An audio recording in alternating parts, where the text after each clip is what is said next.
Debenture interest. Debenture है क्या? जिससे उधार लिया है, पब्लिक से उधार लिया है, दैट्स कॉल्ड डिबेंचर। अब बेटा जिससे भी उधार लिया उसको इंटरेस्ट देना तो बनता ही है, और आपका ये major part of finance cost है।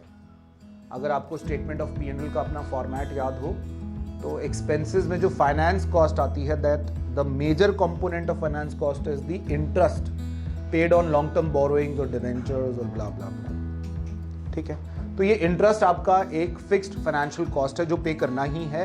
आप प्रॉफिट कमा रहे हैं नहीं कमा रहे हैं। इसमें सिंपल होता डिबेंचर इंटरेस्ट अगर TDS नहीं आता आपके लिए। डिबेंचर इंटरेस्ट सिंपल था, आप दो एंट्रियां करते, debenture interest to debenture holder, debenture holder to bank.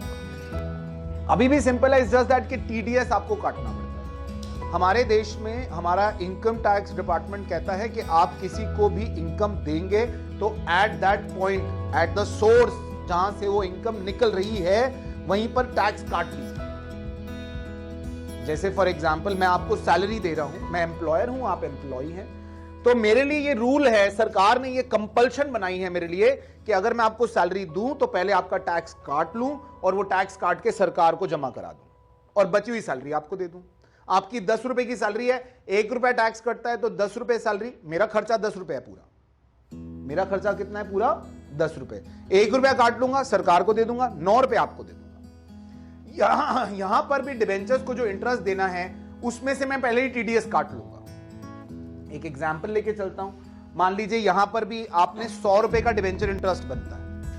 100 रुपए का डिबेंचर इंटरेस्ट आपने एंट्री करी, interest on debenture account debit, debit all the losses and expenses, आपके लिए खर्चा है सीधा साधा।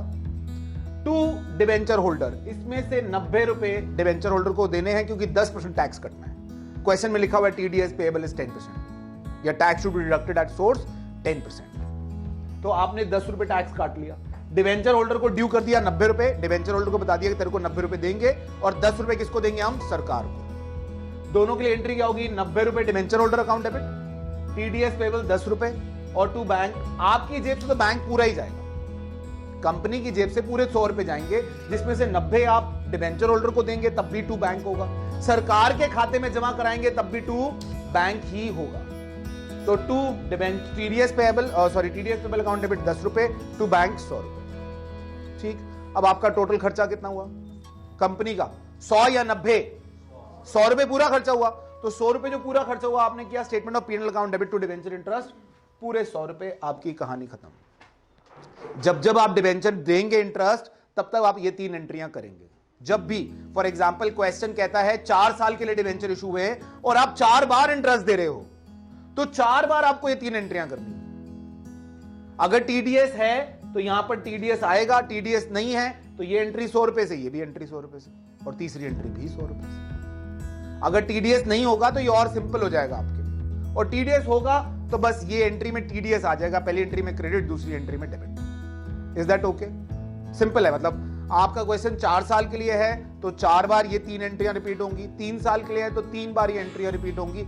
ये आपको क्वेश्चन बता देगा कि आपको डिबेंचर इंटरेस्ट कब कब देना है। कभी कभी हाफ ईयरली भी डिबेंचर इंटरेस्ट देना होता है। उसमें आप क्या करना, मेरा सजेशन ये है, मान लो आपने 6-6 महीने में डिबेंचर को इंटरेस्ट देना है। पहला इंटरेस्ट दोगे 30 सितंबर को, नहीं हाँ 30 सितंबर को, अगर 1 अप्रैल का डेट है आपका साल शुरू होता है तो 30 सितंबर को पहला इंटरेस्ट और 31 मार्च को दूसरा इंटरेस्ट। तो 30 सितंबर को आप ये 2 एंट्रियां करना, ठीक है? 50 रुपए से पहली एंट्री, फिर 50 रुपए से दूसरी एंट्री, फिर 31 मार्च को ये 50-50 की 2 एंट्रियां करना, और ये एंट्री एक ही बार 31 मार्च को 100 रुपए की करना, क्योंकि P&L तो आप 31 मार्च को बनाने वाले हो, 30 सितंबर को तो बनाना नहीं आपने। एम आई राइट?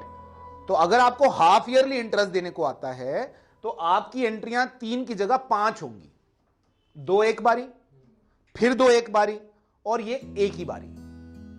ये 2 एंट्रियां 2-2 बार होंगी, 30 सितंबर को और 31 मार्च को। इंटरेस्ट तो दोगे ना बेटा, ये इंटरेस्ट ड्यू करने की, ये इंटरेस्ट पे करने की। लेकिन स्टेटमेंट ऑफ P&L में आप एक ही बार 31 मार्च को पूरे 100 रुपए डाल देना। गॉट माई पॉइंट और नॉट? अगर आपको डिबेंचर इंटरेस्ट हाफ ईयरली पे करने को आता है। ठीक, अब आ जाते हैं बेटा हमारा last topic, writing of loss on issue of debenture. आप जब डिबेंचर इशू करते हैं तो हम उस पर जब डिस्काउंट देते हैं या प्रीमियम ऑन रिडेम्पशन होता है, वो दोनों हमारे लिए लॉस है ना?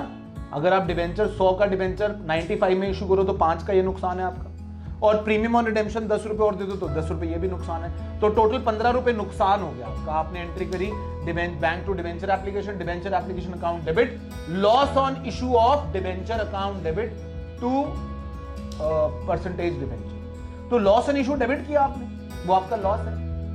अब वो आपको राइट ऑफ करना है। राइट ऑफ करने का बेटा हमारे पास तो और कोई तरीका है ही नहीं। हम तो अकाउंट्स वाले जो हवन करते हैं एंड में सारे के सारे खर्चे उस हवन में डाल देते हैं। वो हवन का नाम क्या है? वो जो हवन में हमारा जो लकड़े जल रही हैं वो क्या है? Statement of P&L। हमारा साल के अंत में वो स्टेटमेंट ऑफ P&L बनता है, जितना डिटॉक्सिफिकेशन होता है सब उसमें डालते हैं। तो हमने क्या करना है? Statement of P&L to loss on issue of debenture. हमारी बुक कहती है, वैसे इसके अलावा भी बहुत सारे सोर्स होते हैं, लेकिन हमारी बुक कहती है अगर आपके पास सिक्योरिटी प्रीमियम पड़ा है, सिक्योरिटी प्रीमियम कब होगा? जब आपने कोई शेयर या डिबेंचर प्रीमियम पे इशू करा है। तो अगर आपके पास वो सिक्योरिटी प्रीमियम पड़ा है, security premium is a kind of gain, तो अगर आपके पास सिक्योरिटी प्रीमियम पड़ा है तो पहले आप सिक्योरिटी प्रीमियम को यूज करिए इस लॉस को राइट ऑफ करने के लिए, क्योंकि सिक्योरिटी प्रीमियम के कुछ ही सिलेक्टेड यूजेस होते हैं। This is one of the important uses of security premium. तो आप पहले सिक्योरिटी प्रीमियम यूज करिए, ठीक है। मान लीजिए आपका लॉस आता है, लेट्स से आपका लॉस है 100 रुपए और आपके पास सिक्योरिटी प्रीमियम रिजर्व पड़ा है 60 रुपए, तो आप ये एंट्री में पहले 60 रुपए तो सिक्योरिटी प्रीमियम यूज कर लीजिए। 40 जो बच जाएंगे वो कहां से यूज करो? स्टेटमेंट ऑफ P&L से, और पूरा 100 रुपए राइट ऑफ करो। तो यही एक दो बातें हैं इसमें loss on issue of debenture को राइट ऑफ करने के लिए, कि लॉस राइट ऑफ करने की पहली एंट्री होनी चाहिए स्टेटमेंट ऑफ P&L। अगर सिक्योरिटी प्रीमियम है तो पहले उसको यूटिलाइज करिए और उसमें से लॉस राइट ऑफ करिए। इसका अगर आप अकाउंट बनाएंगे तो बहुत सिंपल सा अकाउंट बनेगा, जैसे ये बनाया मैंने, loss on issue of debenture. पहली एंट्री क्या होगी बेटा? पहली एंट्री में आपने जब किया था bank to debenture application account debit, loss on issue of debenture account debit 2% debenture. तो इसकी मैं पोस्टिंग करूंगा तो यहां क्या होगा? 2% डिबेंचर, लेट्स से 100 रुपए, यही वाला एंट्री, ठीक है। ये वहां से आया है, जो आपने इशू के टाइम पर एंट्री करी थी वहां से ये 100 रुपए आए 2% डिबेंचर के नाम से। और इस एंट्री की posting bye security premium reserve 60 रुपए, बाय स्टेटमेंट ऑफ P&L 40 रुपए, और ये 100 रुपए से अकाउंट आपका बंद। आपने ये 100 रुपए लॉस लाए, लॉस राइट ऑफ किया, खत्म। Is that okay? लॉस पहली एंट्री से लेकर आए हो, वो लॉस यहां पर लाकर पुट किया, उसके बाद आपने इस लॉस को राइट ऑफ कर दिया सिक्योरिटी प्रीमियम से या स्टेटमेंट ऑफ P&L, जो भी केस होगा आपके पास, and the case is over.